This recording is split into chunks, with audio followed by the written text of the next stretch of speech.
In today's news, Wade Smith is acting FIA director.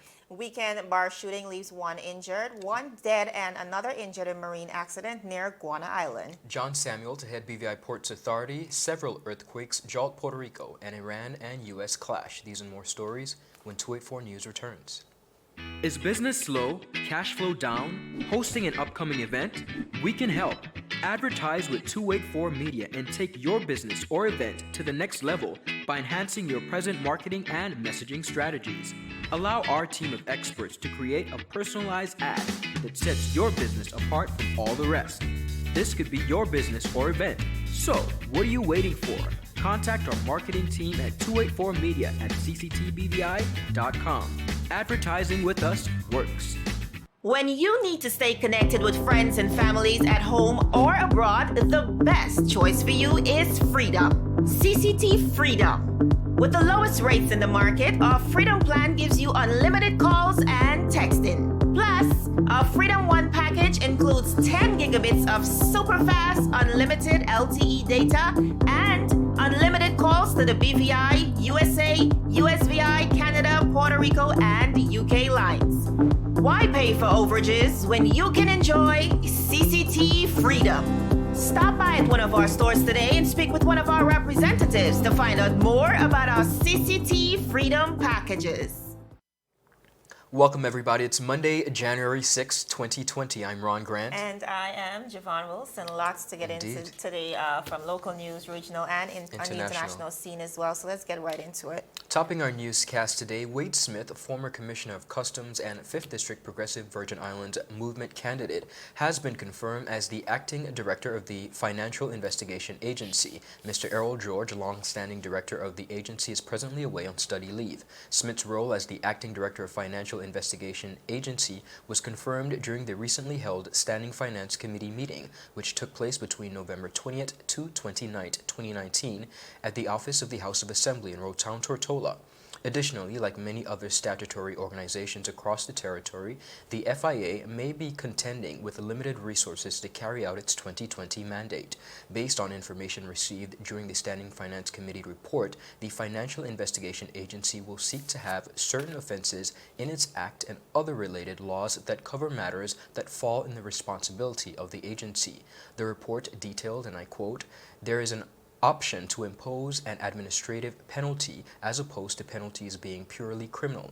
As it stands, because the penalties of the offenses of the FIU are criminal, all matters have to be referred to the Office of the Director of Public Prosecutions. With aim of improving money laundering enforcement, the unit also plans to do more investigations with other law enforcement agencies such as the Royal Virgin Islands Police Force and HM Customs, as the FIA possesses the technical expertise in money laundering and terrorist financing."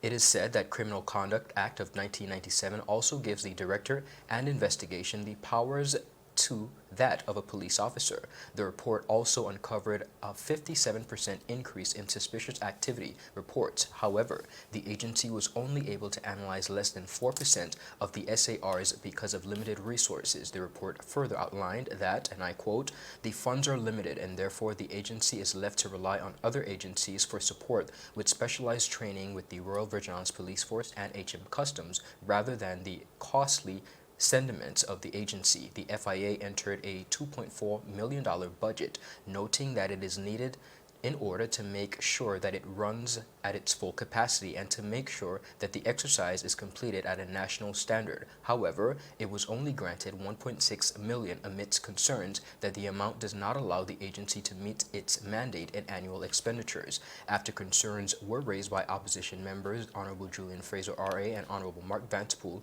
on the limited budget, Premier and Minister of Finance, the Honorable Andrew A. Foy, promised to do his best to make sure the agency's requested budget was revisited. The opposition members stated that for such an important agency, the monies should be allocated. Jovan, a very interesting story here where we see, just like other statutory bodies, there seems to be not enough funds to facilitate what they need. But what I found very interesting in these statistics where it says 57% of the report came in and they were only able, so out of 57%, they were only able to look at 4%. That is a drastic, literally you're telling us that you're only able to look at that amount of reports, which speaks that that agency is really not being able to fulfill their mandate, which is sad. It's sad and big responsibilities for Yes. Mr. Wade Smith as he steps into this new capacity. We're all aware of the financial discrepancies we've been able to unearth over the last couple of years, especially. And like Honorable Julian Fraser, Honorable Mark Vanterpool rightfully said, this is one that definitely needs the attention. funding, yeah. As we move forward, as we try to get into the loan guarantees and rebuilding the BVI, we have to ensure that we have financial transparency Indeed. and that penalties are allotted accordingly. So we just have to wish him all the best. Big shoes to fill. We And do wish him all trust the that best. the Premier will do, like he said, revisit it if he can, or again, at least along those lines. And moving right along on the lines of appointments, well, it is yet to be confirmed. Mr. John Samuel has been tipped as the new managing director of the BVI Port Authority. Mr. Samuels, who currently serves as the chairman of HLSCC's Board of Governors, has had a healthy career, and many are seemingly very happy with the rumored appointment. John served as the director of the Virgin Islands Shipping Registry for a number of years. During his tenure there, he was responsible for the administration of establishment, operation, and development of the Virgin Islands Shipping Registry, and also managed the budgets of the department. Within his capacity of public service, he also served as a former acting permanent secretary in the then Ministry of Communications and Works. Now, Ron, academically, he's well achieved as well. He has a bachelor's and a master's degree, and also a wealth of experience in the marine and shipping sectors. Now, in June of last year, Mr. Samuel was appointed as chairman of the HLSCC Board of Governors. The Minister of Education, Natalia Whitley, had expressed his confidence in John's new role, saying, quote, "As a former permanent secretary in the then Ministry of Communications and Works, as the owner of the Auto Spot as well as Joyson Maritime Training and Consultants, he is the perfect person to help the college bolster its offerings in areas critical to the local job market." End of quote. He also entered the 2019 political race. Many of us remember that, of course, Yes. rising up as a strong contender against Coming incumbent. very close. Absolutely, incumbent Miss Honorable Alvaro Alvaro Maduro-Keynes. Maduro-Keynes, of course, representative for the 6th District. Tweet for Media, of course, tried to reach out to the chairman of the BVI Port Authority, Mr. Nathaniel Isaacs, who's respectfully declined to comment. We also made efforts to reach out to Mr. John Samuels himself, but up to press time, unfortunately, he was unreachable. Nevertheless, he is touted to become the port's new managing director, succeeding St. Lucia National, Mr. Linus Lender. Lender was appointed managing director of the BVI Port Authority and started working officially on Monday, September 3rd in 2018 on a 2-year contract. Now, the contract, because of this situation, will now be terminated 8 months short of the initial agreement. Now, based on the fact, Ron, that we're not privy to that contract. Correct. We don't know what the details of the contract are. We don't even know, we're not even sure if, he'll be paid for the remaining of those months. Maybe there was a no exit clause in the contract, so we can't be sure about that. But viewers surely will be bringing you And the keeping you details abreast. as they arise. If it is indeed as rumors have it, we would like to congratulate Mr. Samuels ahead in advance, of course, wishing him all the best in this new endeavor. Well, Jovan, based on his credential, I would say that he is probably one of the most qualified persons to take on such a role as the head of the BVI Ports Authority. One of the things that I'd really like to see in the territory as it pertains to not only the head of the BVI Ports Authority, but other organizations, is that we see some consistency Absolutely. in the leadership, and perhaps this is the beginning of such. And the beginning of something great. Yeah. All right, viewers, still ahead. Another person injured in a marine accident near Guana Island and several earthquakes rocking Puerto Rico. More news when we return. Everyone looks to the future, but no one truly knows what the future holds. The number of people under the age of 20 with type 2 diabetes could increase by 49% by 2050. Let it be known that we all have a 30% chance of developing hypertension. Globally, more than 300 million people of all ages suffer from depression. More than 60,000 young adults aged 20 to 39 are diagnosed with cancer each year. Obesity leads to problems such as stroke, heart disease, and kidney failure. No matter your race, age, or color, we are all at risk. These diseases can be managed or prevented if caught early. But with the right medicine and the right doctors to keep us on a path to live a robust and healthy life. We will live well.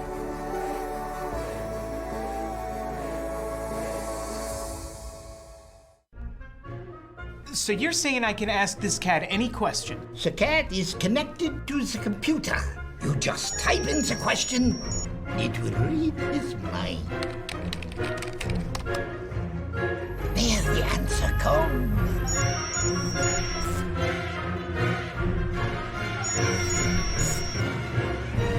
You're the man! I've been looking for this for weeks.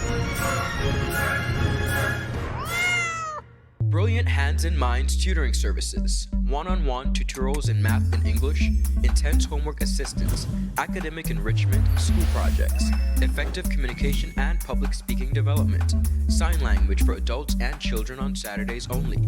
Registered with the Virgin Islands High School Certificate Program, Brilliant Hands and Minds can help you too. Offering intense curriculum-based training to help you or your loved ones get their high school diploma. It's time to make your family's education a #1 priority. Hurry, space is limited. Brilliant Hands and Minds Learning Center. We are the trained education professionals.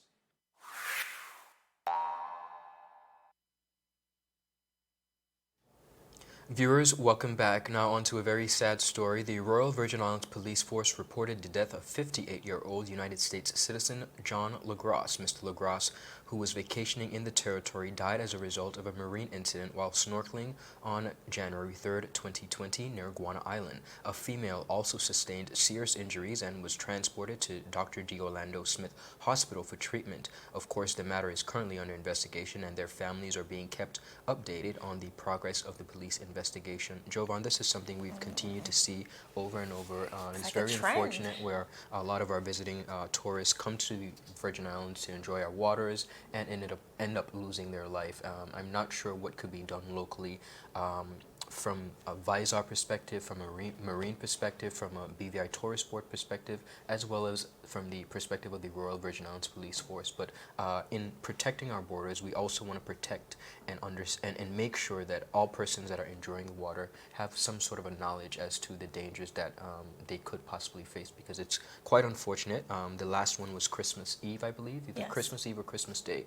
Another visitor from the United States lost their life. So something we need to crack down on, figure out how we could better assist our tourists to have a good time, enjoy themselves, and go back home safely. But be safe at the same time. It's Absolutely. very unfortunate, and two, it leaves a very negative imprint on our tourism product, and that, that's not the image we want to get out here.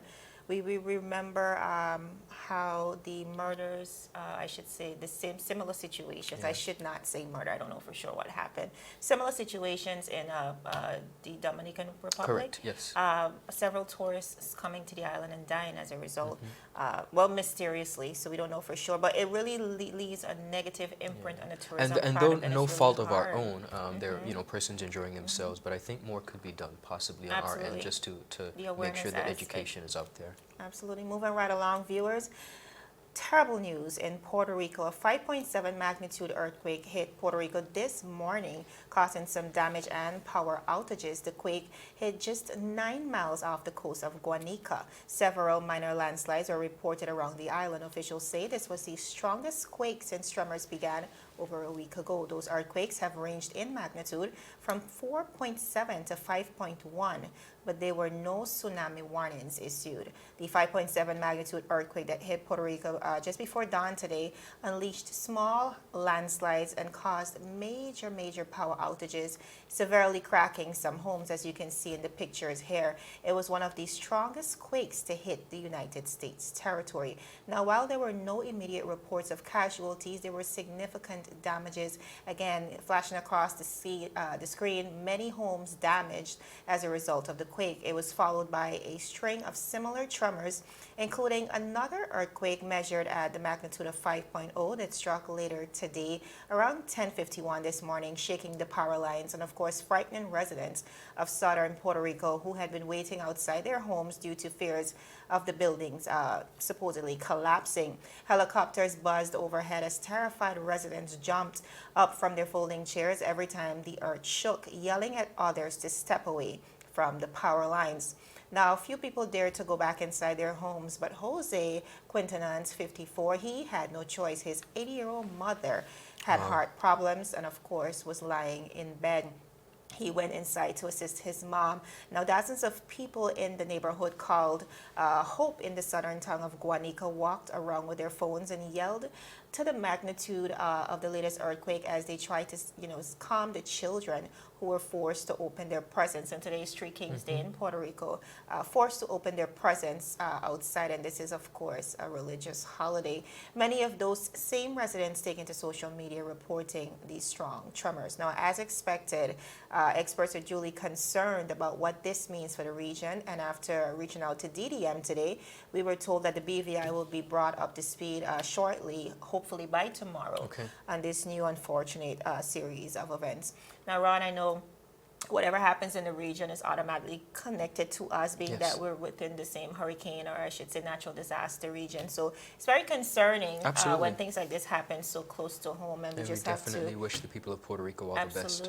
Absolutely. Still ahead, weekend bar shooting leaves one injured, and Iran plans to fire back as at the U.S., of course, as their leader dies. These and more stories when 284 News returns.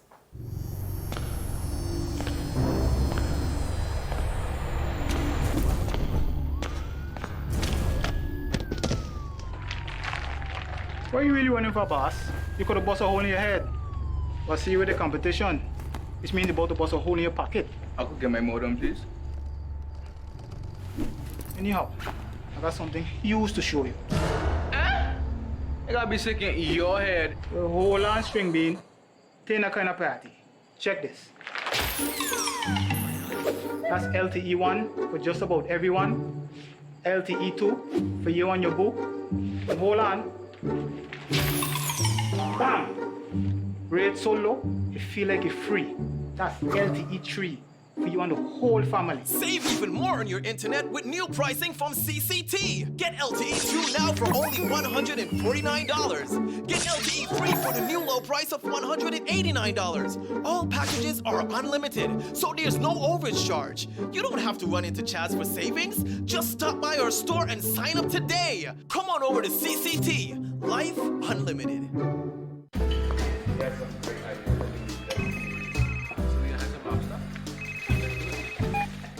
Hello? Wait, you had a lunch again? You don't say you were sick? What happened to our wedding rehearsal? No, babe. I'm actually watching the news right now. Take a listen. Topping our newscast today, UFOs seen around Tortola Pier Park. And District 3 residents outraged over no water supply. They simply cannot bathe. These and more stories when 284 News returns. All right, babe, just get some rest, take 2 Advil, and I'll see you later. Bye. Okay, honey. I see you later. I love you. It's clear to see that Coconut Lounge is a place to be, the coolest cocktail lounge in the British Virgin Islands. A lounge like no other, with welcoming, professional service, and a breathtaking ambiance. Not forgetting a diverse selection of wines, beers, and signature cocktails. Cozy, comfortable, contemporary. Coconut Lounge at Tortola Pier Park. Visit us today. Viewers, welcome back. The Royal Virgin Islands Police Force are already having a very busy 2020. Officers of the Royal Virgin Islands Police Force are investigating a shooting that occurred in the late hours on Friday, January 3rd at Bouncers Bar, Paraquita Bay, Tortola.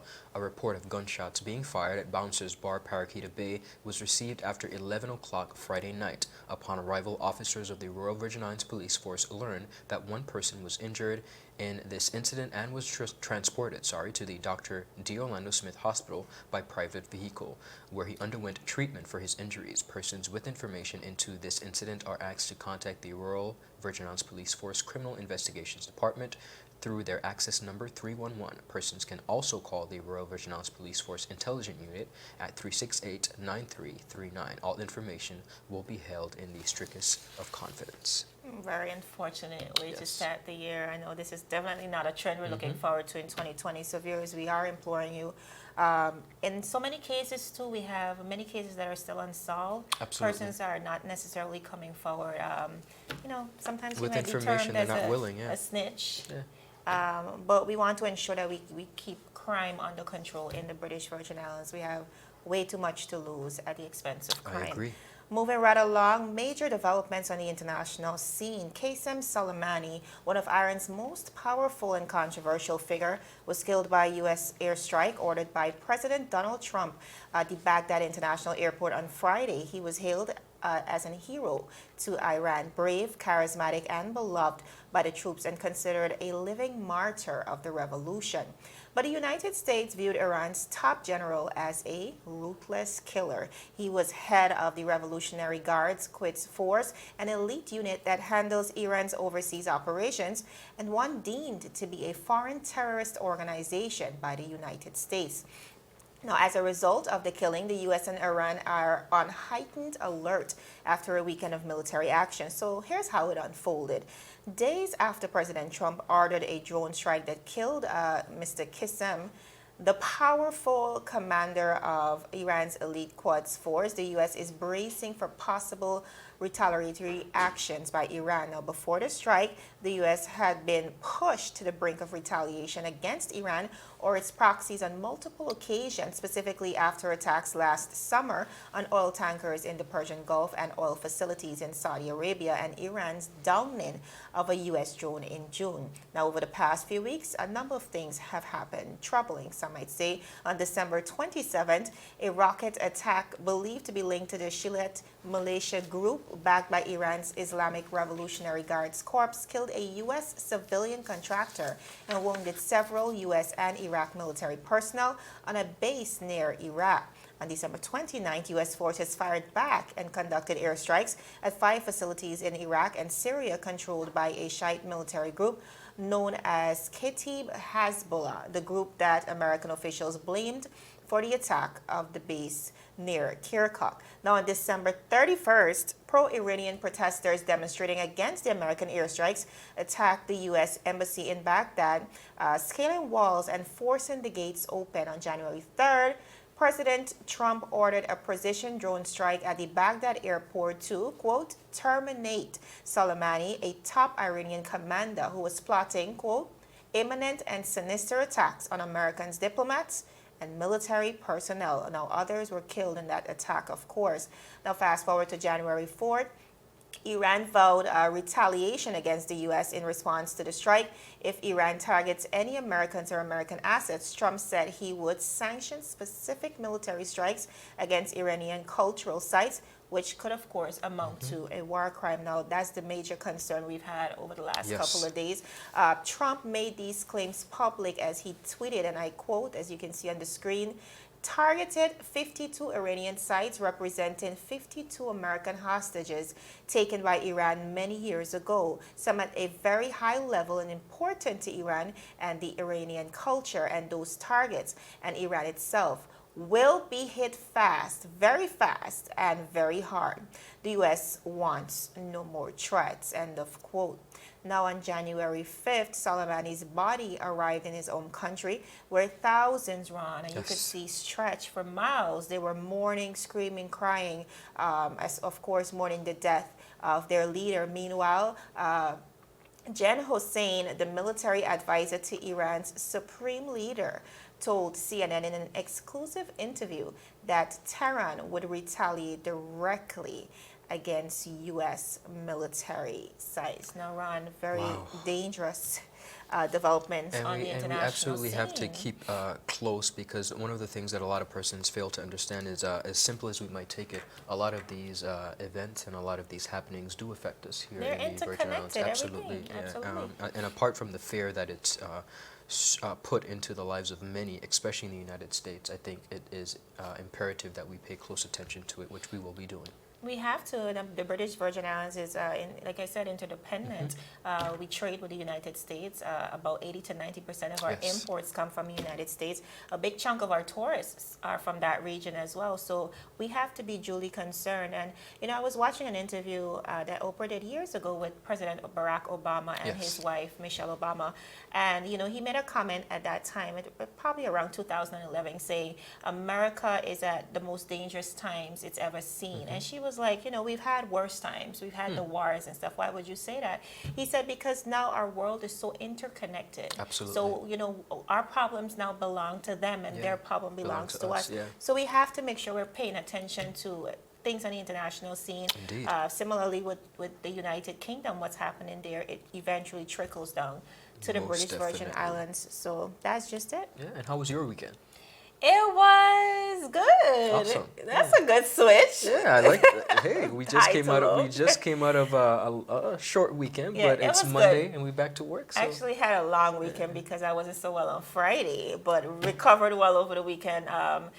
I didn't realize I could clean this well. Like, I was in all the corners and the crevices. I'm like, we're going to get these. There's someone once said, a weekend well spent brings a week of content. I fully agree with that. So we encourage persons to enjoy their weekend. And we know teachers and students are back to school today, so we want to wish all our students and teachers as well as ministry officials a wonderful, wonderful semester or term, as we call it here. Much success, great grades, and we want to make sure that our students are safe, enjoying their academic process, as well as making sure that they're bringing home really, really good grades. I know the minister as well as ministry officials, this is not an easy task, educating the people and the future generation of our territory. So we want to support our students. We want to, when we see them, give them encouragement, make sure that they're motivated and they're safe, and just, you know, give them a word of advice as you see them. And really embrace the old adage that says it takes a village. A lot of times we can be a lot more helpful and assist persons. I know a lot of, you know, parents work, you know, a cousin can step in, an uncle and aunt can step in and just make sure and ensure our students are doing their best and ensure that they have the necessary resources that they need. So overall, just best wishes for the term, again, to all our students. And teachers, yes. As well as the Ministry of Education, of course, all those supporting the process of education. Viewers, as usual, it's a pleasure. Indeed. And we just have to go ahead and wrap things up. That is it for today's news roundup. But again, if you're yet to, we have a lot of information on Facebook, 284 Media. Please go follow us. We have 284 BVI on Instagram as well as Twitter. We're also on YouTube. If you're like me, you like to binge watch, go follow us on YouTube at 284 Media. My name is Javon Wilson. And I'm Ron Grant. We'll see you again tomorrow as we deliver your daily dose of local, regional, and international content. 284 News, your source for honest and impartial. We're not going to...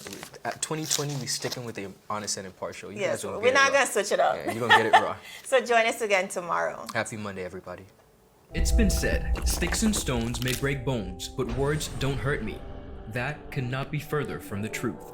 Everything you say and do creates an impact. Whether you're 13 or 30, 6 or 60, your actions and words carry weight. They either lift someone up or tear them down. 1 in 5 students ages 12 to 18 has been bullied during the school year. Approximately 160 teens have skipped school because of bullying. The most commonly reported types of bullying are verbal harassment, social harassment, physical bullying, and cyberbullying. Remember, everyone you meet is fighting a battle you know nothing about, and bullying is never okay, whether it's in a classroom or corporation. 284 Media joins the Ministry of Education of the Government of the Virgin Islands in the fight against bullying. When you see it or hear it, speak up against it. Let's end bullying.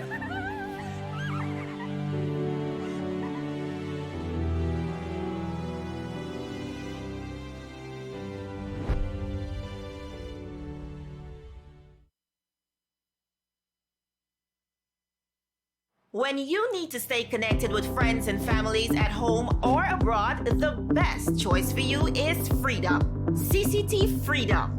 With the lowest rates in the market, our Freedom plan gives you unlimited calls and texting. Plus, our Freedom One package includes 10 gigabits of super fast unlimited LTE data and unlimited calls to the BVI, USA, USVI, Canada, Puerto Rico, and UK lines.